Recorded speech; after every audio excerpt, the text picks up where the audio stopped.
21-year-old. And the first tool is a decent search engine. Now these addresses are on the handout. The first one is called For Kids. .org, the addresses are there. The second is Kids Click. The third was called Yahoo Livings.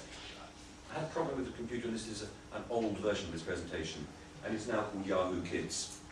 And the fourth is called Ask for Kids. You don't really need to know about all of them. I mean, if you would just look at two, I would suggest that you went to Kids Click and Yahoo as search engines. Now these search engines are interesting. And I'll give you a little bit more. Do it now? Yes, I think I probably will. They're interesting because they're not based on a statistical trawl of links in the way that things like Google and Yahoo are. These search engines only contain links to material which has been vetted. And it's been vetted by educationalists and librarians who have experience of working with teenagers. So you can have a certain amount of trust in the sort of sites that you're going to get linked to. Of course, you might get a few rogues arriving, but as teachers, I think we can have a certain amount of trust in what this is going to take us to do. And I'll show you the sorts of things. It's a bit small there. What's the first one? This is the old version, but the new version of Yahoo Kids is very similar. You've got various categories there, and it's a very kind of standard home page: games, animals, music. And then a directory, you can see at the bottom, around the world: school bell, arts and entertainment, science and nature, computers and games, sports and recreation. Now this is designed not for learners of English as a second, third foreign language. This is designed for English kids. But the language is English-speaking kids. But the language is simple. And intellectually, it's relatively simple. It's intended for kids of that age. So there's a much, much better chance of getting something which is appropriate level-wise and content-wise. What's interesting too about this, and the others, is you'll see at the bottom here, things like arts and entertainment, science and nature. We're dealing with the world of CLIL here, because the sorts of links that we're getting, the sorts of things that are on offer, are the sorts of things which I would want teenage students to be reading in order to support their work in other school subjects. And the future must be a CLIL-y kind of future. We're not quite sure how it will be, but teaching English in isolation is probably a thing of the past, or will be a thing of the past. We're going to be needing to work much more with our other school subject colleagues, liaising with them, but in the meantime, while we're teaching English, we need to know what our colleagues are teaching. So what is the geography teacher with your class doing that week? Because it makes sense to get your students reading things which will help them both with their English and with their geography or science, or whatever it may be. Yeah? So that's neat.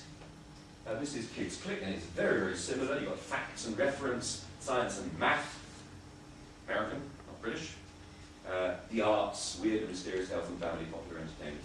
So I'm suggesting that you let your students know about these search engines. They need to know how to get decent material. That's the first tool. The second tool is a dictionary. Because whatever the level, there are always going to be words which they will need to know and want to know. And I was arguing yesterday that this business of saying to students, don't worry about what it means, don't worry, is not always appropriate. They want to know, let's help them find out. And if your students, both young and adult, don't know where to go for a dictionary, they will probably type, English Greek dictionary on Google, and they'll get these pages of these meta-searches. And the dictionaries that they'll get referred to are things like the sort of 1953 version of Chambers, which has been put up there for free, precisely because it's old and not very useful anymore. So these online dictionaries aren't terribly good on the whole, but there are good ones now which are being put up for free. And on a page like that, well, if I was low level, one of the first words I'd want to know is the meaning of weird, as it's a category, and it's not an obvious cognate of any language that I know anyway, or German maybe, and Dutch. Yes, it is a cognate of Dutch. But I'd want to know that, and with these free online dictionaries, it's terribly simple. The Macmillan Dictionary is the first, but there'll be others that will follow, which is up there for free. So you can have this running in the background, and we should encourage our students to have this running in the background so they can simply highlight, click, and and go to one of these online dictionaries and find out what it actually means. But they're finding out more than what it means. They're getting frequency information, they're getting phonemic transcriptions, they're getting the definition, they're getting examples. This is so much better than the typical online dictionaries that they use. Now this is the Macmillan one, but others are following. And the future of dictionaries seems to me, and I'm working with both Macmillan and with the Coburn dictionary at the moment, the future of dictionaries seems to be this way, or by telephone. And Coburn has started delivering dictionary by telephone now. Very, very cheaply, and it'll end up free, I'm sure. So, rather than sort of banning GSMs, mobile phones, do you say GSM in English? Yeah. You do? Okay. Rather than banning GSM mobile phones from the classroom, increasingly I want to encourage them because it's going to be bringing more and more possibilities in. So, this is the second tool which I'm suggesting, a good, free online dictionary. Now I'm going to suggest a variety of ways of using online reading, but I want to link it first of all to the work that we're doing in the classroom.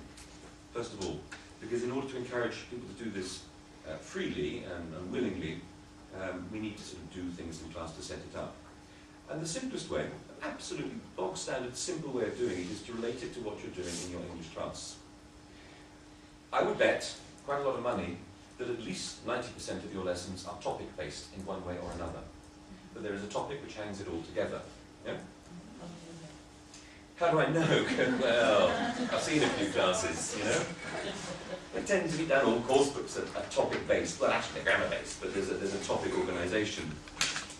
And these topics tend to be the same. I mean, as a writer, it's very frustrating because you're told the topics. The markets tell us we have to have these topics, and ministries stipulate the topics.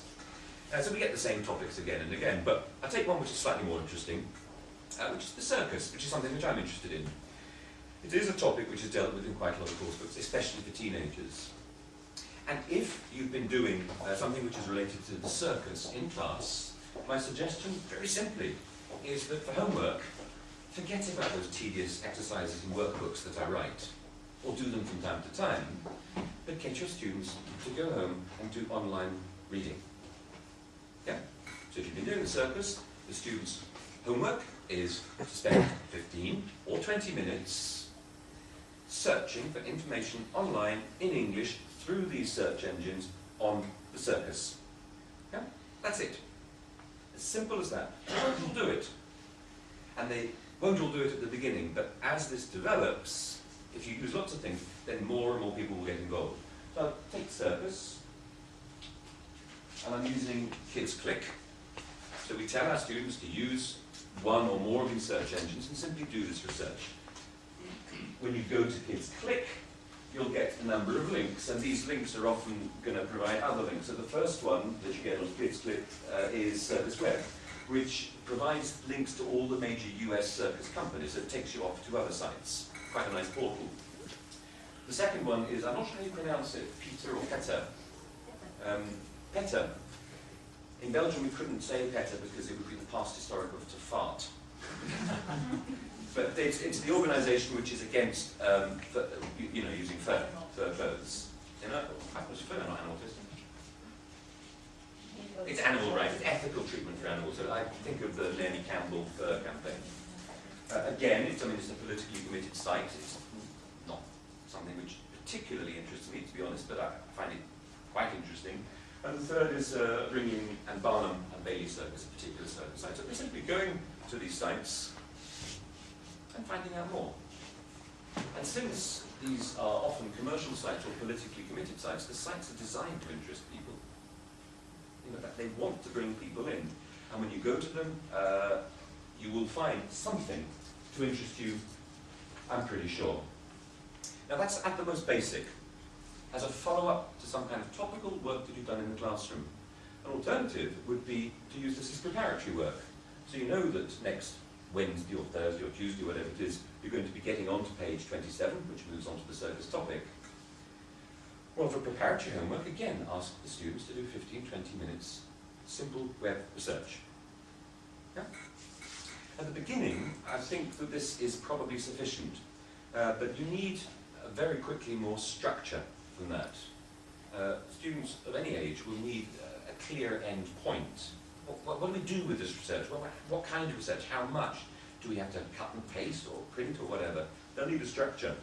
And I'll suggest, again, a very simple structure. They have to do this research, but in the next lesson, they have to come back and simply provide an answer to a question. And I'm suggesting a few questions. They're going to visit in their 15-20 minutes, 3 or 4 or maybe more sites. And they come back into class next time and you ask them to talk about which of these sites was the most interesting and why. Okay. And they'll argue about it. Depends on the topic. And some students will say all of the sites were boring, depending on the topic. Yeah? Fine. I don't care really, so long as they've had a look at them. And online reading is very interesting. I mean, when we do these research programs into what the eyes are doing, online reading is very, very rapid lexical processing. They don't tunnel read like they do with books. Their eyes are going zoom, zoom, zoom, which is what we want. So a simple question, they come back and talk about which site was the most interesting. We can't do that every time. So, which is the most informative? An alternative question. They come back and they talk, which of these gave the most information? Okay? Or, which is the easiest or the hardest to understand? Because if a site is very hard for them to understand, I don't want them to spend their time reading it. My objective is to get them reading a lot, willingly. If a site is too hard, it'll demotivate. So it has to be relatively easy. So identifying which is easy and which is hard to understand, they will discover that the other kids, the other students in the class also found it hard. Fine, we all agree, forget that site. But it gives a little bit of structure to it. An alternative again would be which of the sites you recommend the best links, which have the best pictures, or with younger learners, which have the best games. And I'm quite happy for them to spend some of their time playing these games, because in order to find the games on these sites, they've got to do lots of reading of English to get there. They've got to navigate the site to get there. So some really very, very simple questions, which give it a bit of structure. And I'm talking about spending 3-4 minutes at the beginning of the class talking about this. That's all.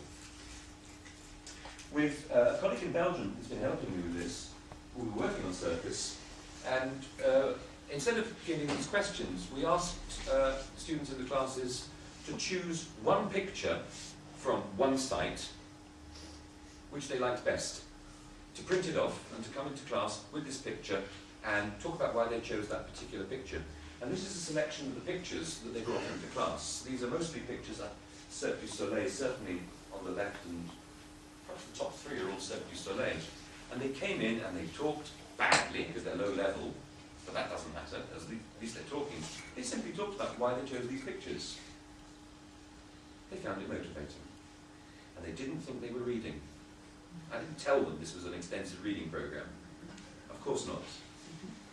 It seemed to work quite well. So even on the picture level,